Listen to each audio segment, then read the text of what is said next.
2003 সালের 1 ফেব্রুয়ারি অভিযান শেষে পৃথিবীতে ফিরে আসছিল নাসার মহাকাশ যান কলম্বিয়া। 38 miles above ground. পৃথিবীর মাটি ছুটে বাকি ছিল মাত্র কয়েক মিনিট। ঠিক সেই সময়ে আচমকা বিস্ফোরণে ছিন্ন বিচ্ছিন্ন হয়ে যায় মহাকাশ যানটি। The space shuttle had exploded.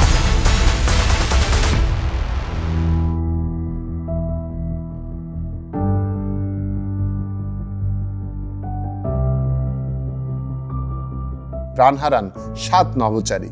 প্রতি বছর 1 ফেব্রুয়ারি এলেই স্মরণ করা হয় কলম্বিয়ার 7 মহাকাশচারীকে, যারা শেষ মুহূর্ত পর্যন্ত জানতেন না কি অপেক্ষা করছে তাদের ভাগ্যে।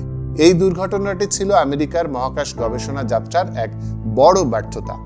We go beyond the technical failings of Flight STS-107 and uncover the truth about compromises.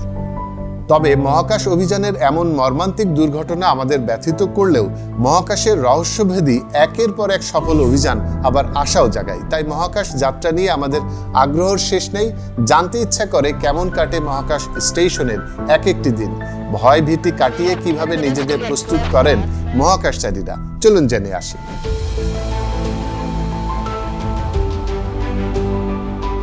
শুভেচ্ছা সবাইকে।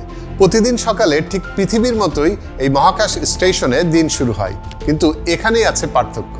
নেই বিছানা, নেই কোনো মাটি। মহাকাশে বিজ্ঞানীরা ঘুমান বিশেষ একটি ব্যাগে, যা স্টেশনের দেয়ালে ঝুলিয়ে রাখা হয়।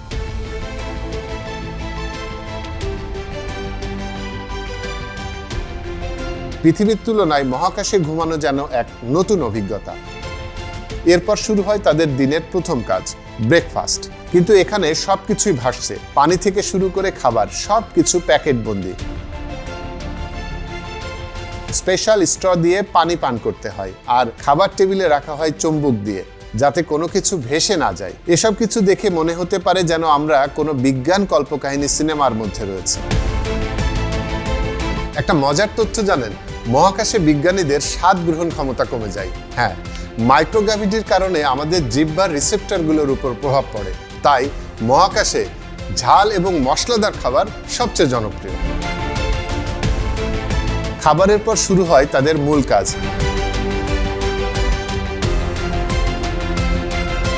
মহাকাশ স্টেশন শুধু ভেসে বেড়ানোর জায়গা নয়, এখানে বিজ্ঞানীরা প্রতিদিন নানা গবেষণার কাজ করেন।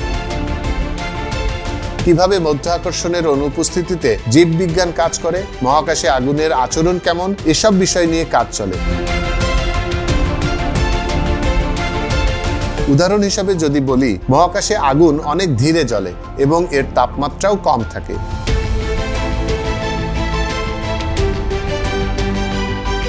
এই গবেষণাগুলো শুধু মহাকাশে নয়, পৃথিবীর জন্য গুরুত্বপূর্ণ, কারণ এগুলো ব্যবহার করেই ভবিষ্যতে অগ্নি নির্বাপন পদ্ধতি উন্নত করা যাবে।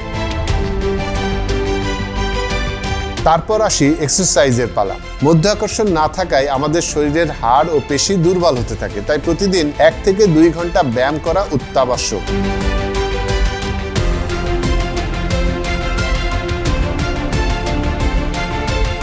মহাকাশে দৌড়াতে গেলে বিশেষ যন্ত্রের সাহায্যে শরীরকে ট্রেডমিলের সাথে বেঁধে রাখতে হয়, কারণ মধ্যাকর্ষণ না থাকায় শরীর শূন্যে ভেসে যাবে।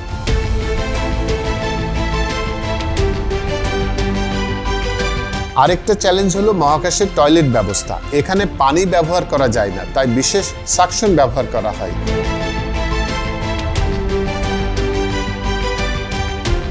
পৃথিবীর মতো সাধারণ কাজগুলো মহাকাশে কতটা জটিল হতে পারে। দিনের শেষ দিকে যখন সব কাজ শেষ হয়ে যায়, বিজ্ঞানীরা পৃথিবীর সাথে যোগাযোগ করেন। ভিডিও কল বা ইমেইলের মাধ্যমে তারা পরিবারের সাথে কথা বলেন।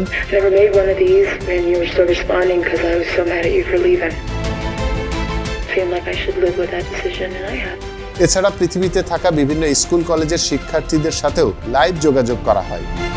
মহাকাশ স্টেশনে দীর্ঘদিন থাকার পরও এই সংযোগগুলো তাদের মানসিক স্বাস্থ্যের জন্য খুবই জরুরি।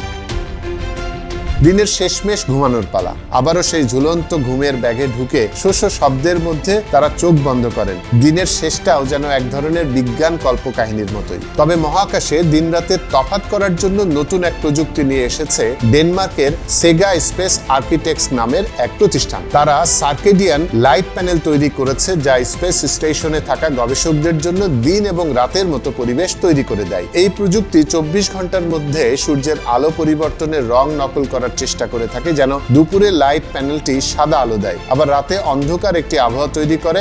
এর মাধ্যমে গবেষকরা পৃথিবীর দিন রাতের একটা ফিল পান। স্পেস স্টেশন নিয়ে কিছু মজার গল্পও রয়েছে, যা বেশ অবাক করার মতো। আগেই বলেছি, মহাকাশে মধ্যাকর্ষণ নেই, তাই সবকিছু ভেসে থাকে। বিজ্ঞানীরা মাঝে মাঝে মজার ছলে ছোট ছোট পানির ফোঁটা নিয়ে খেলা করেন।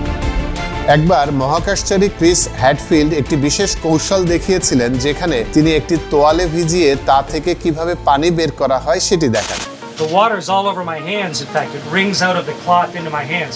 And if I let go of the cloth carefully, পৃথিবীতে সহজে আমরা তোয়ালে থেকে পানি নিংড়ে ফেলতে পারি, কিন্তু মহাকাশে তা একেবারে অন্যরকম। পানির ফোঁটা হাওয়ায় ভাসতে থাকে এবং মধ্যাকর্ষণ ছাড়াই যেন জাদুর মতো চারপাশে ঘুরতে থাকে। মহাকাশচারীরা এ ধরনের খেলায় মেতে বিনোদন নেয়ার চেষ্টা করেন প্রায়ই। মহাকাশে পার্টিও হয়। 2017 সালে নাসা একদল মহাকাশচারীকে তাদের পছন্দের খাবার খাওয়ার সুযোগ দেয়, আর তখনই তারা করলেন একটা পিৎজা পার্টি। তবে এই পিৎজা বানানো মধ্যাকর্ষণের অভাবের কারণে একটু চ্যালেঞ্জ ছিল। পিৎজার টুকরোগুলো ভেসে ভেসে যাচ্ছিল। তারা তাদের চুম্বকযুক্ত খাবারের প্লেট ব্যবহার করে পিৎজা খাওয়ার চেষ্টা করেন এবং পুরো ব্যাপারটাই ছিল এক মজার অভিজ্ঞতা। কল্পনা করুন, পৃথিবী থেকে কয়েক লাখ কিলোমিটার দূরে ভেসে বেড়াচ্ছেন আর সাথে গিটার বাজাচ্ছেন। মহাকাশচারী ক্রিস হ্যাডফিল্ড 2013 সালে মহাকাশ স্টেশন থেকে বিখ্যাত গান স্পেস অডিটি গেয়ে তা রেকর্ড করেছিলেন। on solid fuel wires, turn the key and light the fires. We're leaving Earth today. এই গিটার পারফরমেন্সটি মহাকাশে তৈরি প্রথম মিউজিক ভিডিও হিসেবে জায়গা করে নেয়। মহাকাশে থাকা সময়টাকে একটু স্বস্তির জায়গা করতে এই সঙ্গীত তার জীবনের অংশ ছিল। মহাকাশচারীরা মাঝে মাঝে নিজেদের বিনোদনের জন্য সঙ্গীত চর্চা করেন। এটা শুনতে অবাক লাগতে পারে, মহাকাশচারীরা মহাকাশে যেয়ে কিছুটা লম্বা হয়ে যান।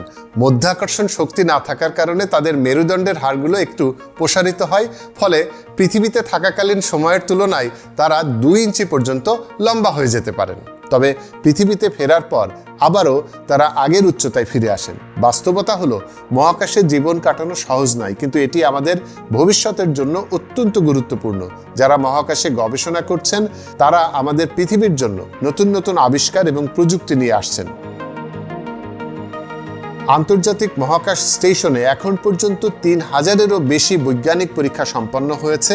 আসলে মহাকাশে প্রতিটি দিনই এক নতুন নতুন অভিযানের মতো। প্রতিটি মুহূর্তে নতুন কিছু শেখা, নতুন চ্যালেঞ্জের মুখোমুখি হওয়া এবং পৃথিবী থেকে অনেক দূরে থেকেও আমাদের গ্রহের জন্য কাজ করা, এটাই মহাকাশচারীদের ধ্যান জ্ঞান। এই অসাধারণ যাত্রা আমাদের দেখিয়ে দেয় সীমাবদ্ধতা শুধু আমাদের মনেই থাকে, আর মহাকাশ যেন সীমাবদ্ধতাকে অতিক্রম করার এক অনন্য সুযোগ।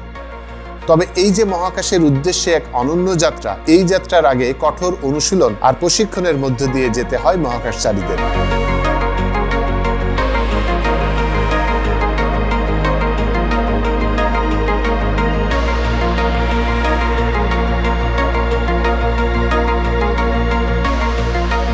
আপনারা অনেকেই হয়তো নাসার জনসন স্পেস সেন্টারের কথা জানেন। ফ্লাইট নিয়ন্ত্রণ, গবেষণা ও মহাকাশ সংক্রান্ত সব প্রশিক্ষণ দেয় এই স্পেস সেন্টারে। And so then, once that's in, you can do your ambu bag. If you get a seal, then you can bag for him.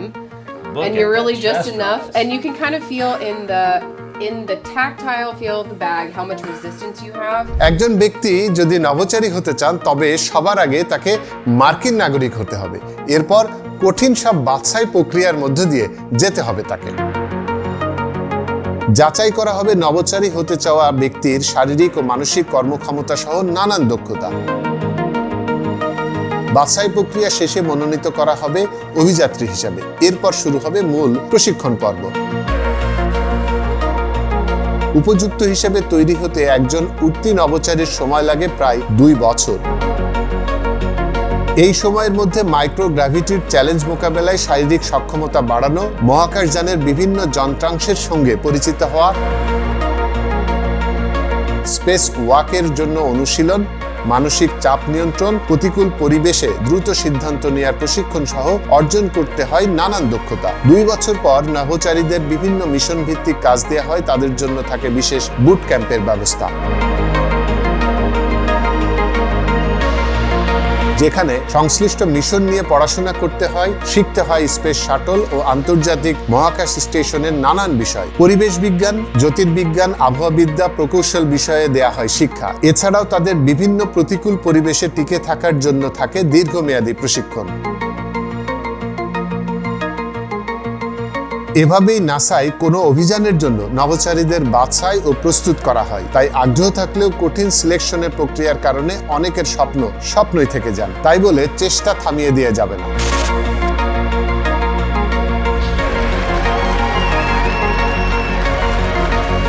নিজেকে প্রস্তুত করুন আর চেষ্টা অব্যাহত রাখুন। আপনিও কি মহাকাশের শূন্যতায় নিজেকে ভাসিয়ে নিতে চান? বিজ্ঞানের জয়যাত্রায় সামিল করতে চান নিজেকে? জানান কমেন্ট বক্সে। ধন্যবাদ সবাইকে। সুস্থ থাকুন, ভালো থাকুন।